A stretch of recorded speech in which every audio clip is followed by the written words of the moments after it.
ಗ್ರಾಮ ಆಡಳಿತಾಧಿಕಾರಿಗೆ ಯಾರೆಲ್ಲ ಅರ್ಜಿ ಸಲ್ಲಿಸಿದ್ದೀರಿ? ಕನ್ನಡ ಕಡ್ಡಾಯ ಪರೀಕ್ಷೆಯ ಬಗ್ಗೆ ಒಂದು ನೋಟಿಫಿಕೇಷನ್ ಹೊರಡಿಸಿದ್ದಾರೆ. ಅದೇ ರೀತಿ ನಿಮ್ಮ ಒಂದು ಅಪ್ಲಿಕೇಶನ್ ಮತ್ತು ಅರ್ಜಿ ಶುಲ್ಕ ಸಬ್ಮಿಟ್ ಆಗಿದೆ ಅಥವಾ ಇಲ್ಲ ಅಂತ ನೀವು ನಿಮ್ಮ ಮೊಬೈಲ್ನಿಂದಲೇ ನೋಡಿಕೊಳ್ಳಬಹುದು. ಯಾವ ರೀತಿ ಚೆಕ್ ಮಾಡಿಕೊಳ್ಳಬಹುದು ಅಂತ ಸಂಪೂರ್ಣ ಮಾಹಿತಿ ಈ ವಿಡಿಯೋದಲ್ಲಿ ತಿಳಿಸಿಕೊಡುತ್ತೇನೆ. ವಿಡಿಯೋ ಸ್ಕಿಪ್ ಮಾಡದೆ ಕೊನೆವರೆಗೂ ನೋಡಿ. ಯಾರೆಲ್ಲ ನನ್ನ ಚಾನಲ್ ಹೊಸದಾಗಿ ನೋಡುವರು ಪ್ಲೀಸ್ ಸಬ್ಸ್ಕ್ರೈಬ್ ಮಾಡಿ ಮತ್ತು ಪಕ್ಕದಲ್ಲಿರೋ ಬೆಲ್ಲೈಕನ್ನನ್ನು ಕ್ಲಿಕ್ ಮಾಡಿ. ನಾನು ಹಾಕುವ ಈ ರೀತಿಯ ಹೊಸ ಉದ್ಯೋಗದ ಮಾಹಿತಿ ಬೇಗನೆ ನಿಮ್ಮ ಹತ್ತಿರ ತಲುಪುತ್ತದೆ. ಹಾಯ್ ಫ್ರೆಂಡ್ಸ್, ಕೆಇ ವೆಬ್ಸೈಟಿನಲ್ಲಿ ಕಂದಾಯ ಇಲಾಖೆಯ ಗ್ರಾಮ ಆಡಳಿತ ಅಧಿಕಾರಿಗೆ ಯಾರೆಲ್ಲ ಅರ್ಜಿ ಸಲ್ಲಿಸಿದ್ದೀರಿ ಅವರು ಒಂದು ನೋಟಿಫಿಕೇಷನ್ ಹೊರಡಿಸಿದ್ದಾರೆ. ಕನ್ನಡ ಕಡ್ಡಾಯ ಪರೀಕ್ಷೆಯ ಸಲುವಾಗಿ ಕನ್ನಡ ಕಡ್ಡಾಯ ಪರೀಕ್ಷೆಯು 29 ಸೆಪ್ಟೆಂಬರ್ ತಾರೀಕಿಗೆ ನಡೆಸಲಾಗುವುದು.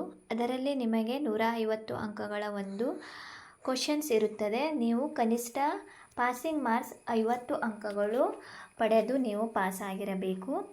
ನೀವು 50 ಅಂಕಗಳು ಪಡೆದು ಪಾಸಾಗಿದ್ದರಷ್ಟೇ ನೀವು ಮುಂದಿನ ಒಂದು ಪರೀಕ್ಷೆಗೆ 27/10 ನಡೆಸಲಾಗುವ ಪ್ರಶ್ನೆ ಪತ್ರಿಕೆ 1 ಮತ್ತು ಪ್ರಶ್ನೆ ಪತ್ರಿಕೆ 2ರ ಸ್ಪರ್ಧಾತ್ಮಕ ಪರೀಕ್ಷೆಗೆ ಹಾಜರಾಗಲು ಅವರು ಅವಕಾಶ ಮಾಡಿಕೊಳ್ಳುತ್ತಾರೆ. ಇದು ಸ್ಪರ್ಧಾತ್ಮಕ ಪರೀಕ್ಷೆಗೆ ನೀವು ಪಡೆದ ಕನ್ನಡ ಕಡ್ಡಾಯ ಪರೀಕ್ಷೆಯ ಮಾರ್ಕ್ಸ್ ಕನ್ಸಿಡರ್ ಆಗುವುದಿಲ್ಲ.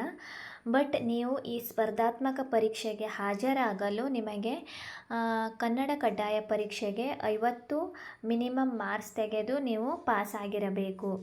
ಅದೇ ರೀತಿ ಈಗ ಅವರು ನಿಮ್ಮ ಒಂದು ಅಪ್ಲಿಕೇಶನ್ ಸ್ಟೇಟಸನ್ನು ಕೂಡ ನೀವು ವೆಬ್ಸೈಟ್ನಿಂದ ಹೋಗಿ ನಿಮ್ಮ ಒಂದು ಅಪ್ಲಿಕೇಶನ್ ಫಾರ್ಮ್ ಗ್ರಾಮ ಆಡಳಿತಾಧಿಕಾರಿಗೆ ಯಾರೆಲ್ಲ ಅರ್ಜಿ ಸಲ್ಲಿಸಿದ್ದೀರಿ ನಿಮ್ಮ ಒಂದು ಅಪ್ಲಿಕೇಶನ್ ಸ್ಟೇಟಸನ್ನು ಕೂಡ ನೀವು ಚೆಕ್ ಮಾಡಿಕೊಳ್ಳಬಹುದು. ನಿಮ್ಮ ಒಂದು ಅರ್ಜಿ ಶುಲ್ಕ ಪಾವತಿ ಆಗಿದೆ ಅಥವಾ ಇಲ್ಲ ಅಂತ ನೀವು ಚೆಕ್ ಮಾಡಿಕೊಳ್ಳಬಹುದು. ಯಾವ ರೀತಿ ಚೆಕ್ ಮಾಡಿಕೊಳ್ಳಬೇಕಂತ ಕೂಡ ತಿಳಿಸಿಕೊಡುತ್ತೇನೆ, ವಿಡಿಯೋ ಸ್ಕಿಪ್ ಮಾಡದೆ ನೋಡಿ. ಆ ಒಂದು ಅರ್ಜಿ ಶುಲ್ಕ ಪಾವತಿಯನ್ನು ನೀವು ಈ ಒಂದು ಕೆಇ ವೆಬ್ಸೈಟಿಗೆ ಹೋಗಿ ಡೌನ್ಲೋಡ್ ಮಾಡಿಕೊಂಡು ಅದರ ಒಂದು ಅರ್ಜಿ ಪ್ರತಿಯನ್ನು ನೀವು 26/8 ಅಂದರೆ ಇದೇ ತಿಂಗಳ ಆಗಸ್ಟ್ 26ನೇ ತಾರೀಕಿನ ಒಳಗೆ ಅಂಚೆ ಕಚೇರಿಯ ಮೂಲಕ ಅಥವಾ ನೀವು ಖುದ್ದಾಗಿ ಕೆಇ ವೆಬ್ಸೈಟಿಗೆ ನೀವು ಪ್ರಾಧಿಕಾರದ ಕಚೇರಿಗೆ ಹೋಗಿ ನೀವು ಸಲ್ಲಿಸಬೇಕು.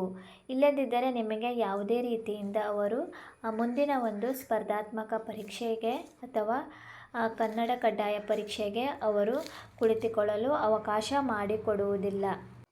ಕೆಇ ವೆಬ್ಸೈಟಿಗೆ ಹೋಗುವುದು. ವೆಬ್ಸೈಟಿಗೆ ಹೋದ ಮೇಲೆ ಇಲ್ಲಿ ನೀವು ಈ ಥರ ಸ್ಕ್ರೋಲ್ ಡೌನ್ ಮಾಡಿ ಇಲ್ಲಿ ನೀವು ಕೆಳಗಡೆ ನೋಡಿ, ಇಲ್ಲಿ ಪರೀಕ್ಷೆಯ ವೇಳಾಪಟ್ಟಿ ಕೂಡ ನೀಡಿದ್ದಾರೆ. ಇದರ ಮೇಲೆ ಕ್ಲಿಕ್ ಮಾಡಿ ನೀವು ಪರೀಕ್ಷಾ ವೇಳಾಪಟ್ಟಿಯನ್ನು ಕೂಡ ನೋಡಬಹುದು. ಅದೇ ರೀತಿ ಇಲ್ಲಿ ನೋಡಿ ನೀವು ಗ್ರಾಮ ಆಡಳಿತಾಧಿಕಾರಿ ಅರ್ಜಿ ಮತ್ತು ಅರ್ಜಿಯ ಶುಲ್ಕ ಸ್ಥಿತಿ ಲಿಂಕ್ ಅಂತ ಇದರೆಲ್ಲ ನೀವು ಇದರ ಮೇಲೆ ಕ್ಲಿಕ್ ಮಾಡಿ ಇಲ್ಲೇ ನಿಮ್ಮ ಒಂದು ಅಪ್ಲಿಕೇಶನ್ ನಂಬರ್, ಅದೇ ರೀತಿ ಇಲ್ಲಿ ನಿಮ್ಮ ಒಂದು date of birth captcha hockey search ಮೇಲೆ ನೀವು ಕ್ಲಿಕ್ ಮಾಡುವುದು. ಈ ರೀತಿಯಾಗಿ ಬರುತ್ತದೆ. ಇಲ್ಲಿ ನಿಮ್ಮ ಅಪ್ಲಿಕೇಶನ್ ನಂಬರ್ ಮತ್ತು mother father name, date of birth, exam district, ಆಮೇಲೆ ಇಲ್ಲಿ ನೋಡಿ ಪೇಮೆಂಟ್ ಟ್ರಾನ್ಸಾಕ್ಷನ್ ಸ್ಟೇಟಸ್ ಸಕ್ಸಸ್ಫುಲ್ ಅಂತ ಬರಬೇಕು.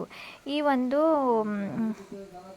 ಪ್ರತಿಯನ್ನು ನೀವು ಡೌನ್ಲೋಡ್ ಮಾಡಿಕೊಂಡು 26ನೇ ಆಗಸ್ಟ್ ಒಳಗೆ ನಿಮ್ಮ ಒಂದು ಪ್ರಾಧಿಕಾರ ಕೇಂದ್ರ ಕಚೇರಿಗೆ ನೀವು ಖುದ್ದಾಗಿ ಅಥವಾ ಅಂಚೆ ಕಚೇರಿಯ ಮೂಲಕ ನೀವು ಬೈ ಪೋಸ್ಟ್ ಮೂಲಕ ನೀವು ಅಲ್ಲಿ ಕಳಿಸಬೇಕು. ಈ ರೀತಿಯಾಗಿ ನೀವು ನಿಮ್ಮ ಮೊಬೈಲ್ನಿಂದಲೇ ಸ್ಟೇಟಸನ್ನು ಚೆಕ್ ಮಾಡಿಕೊಳ್ಳಿ.